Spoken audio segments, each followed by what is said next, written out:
Assalamualaikum induistri, welcome to my YouTube channel. So today, pada hari ini kita akan buat lagi satu unboxing, iaitu unboxing portable monitor. Tapi taklah se-portable sebab dia tak ada bateri. Cuma dia compact size dan great for everything. Untuk anda buat editing, gaming dalam 60 Hz per second. So sudah memadai dan dia bersaiz 13.3 inci. Seperti yang anda tahu, dekat belakang ni, dekat bawah sini, itu dia. Iaitu Wistino 13.3 inci portable screen. Tapi tanpa bateri.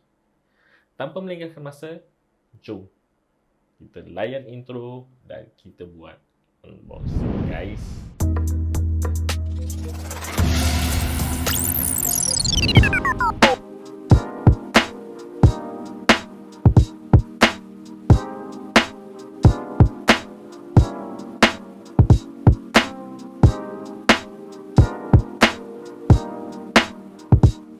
Okey, untuk text spec monitor ni, dia bersaiz 13.3 inci, 1080p, 60Hz dan juga menyokong HDR. Menggunakan Type-C sebagai dia punya power delivery. So kita kena beli brick ataupun guna brick yang disediakan, iaitu USB punya kepala tu, USB punya charger headset tu, charger set yang menggunakan power delivery. So di-include sekali dalam ni, so anda boleh gunakan dia. Kemampuan monitor ni, dia boleh guna dua source, iaitu daripada Type-C ataupun orang panggil Thunderbolt. Okay, dan juga kita boleh gunakan HDMI, tapi dia menggunakan mini HDMI.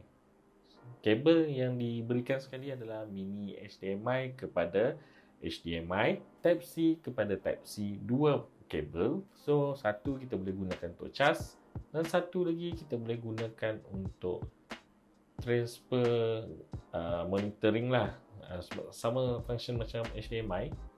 So guna Thunderbolt ataupun melalui Type-C. Dan satu lagi kabel Type-C ke USB Type-A, iaitu kita boleh gunakan untuk pengecasan juga.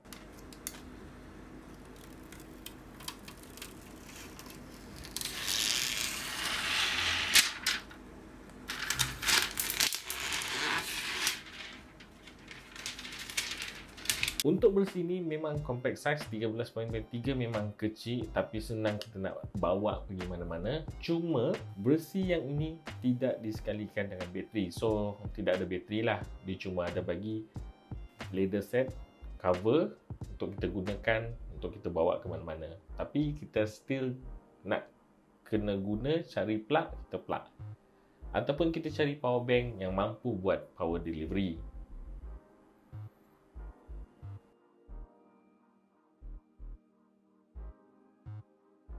Bersih yang built-in battery ada juga, tapi lebih mahal berbandingkan jenis ini.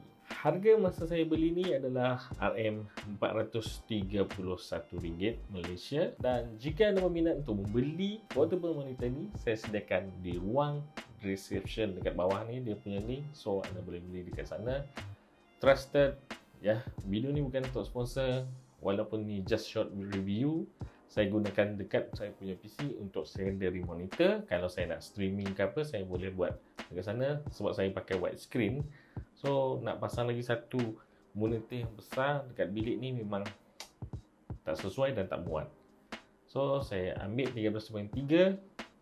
Ini adalah setup saya. Dia ada speaker, built-in speaker. So kita akan try.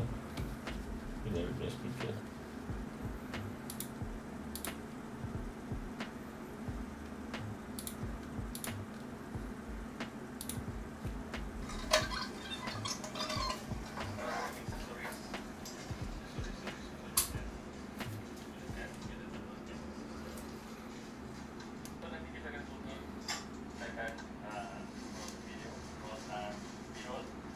Saiz dia macam ni, lebih kurang macam casing yang saya review sebelum ni. Cuma dia bersaiz, dia boleh masuk motherboard MATX size. Ini kita tengok MATX size yang hari tu cuma IPX dengan IPX.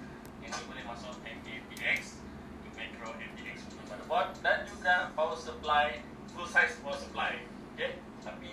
saiz yang tidak panjang lah. Okey lah guys, itu saja untuk video kali ini. Kita berjumpa lagi di video akan datang. Jika anda sukakan konten yang saya sediakan, sila subscribe channel ni, tekan butang notification, tinggalkan komen anda, like video ni dan ya, share kepada semua. Okey lah guys, kita berjumpa lagi di video akan datang. My name is Daqh. Assalamualaikum.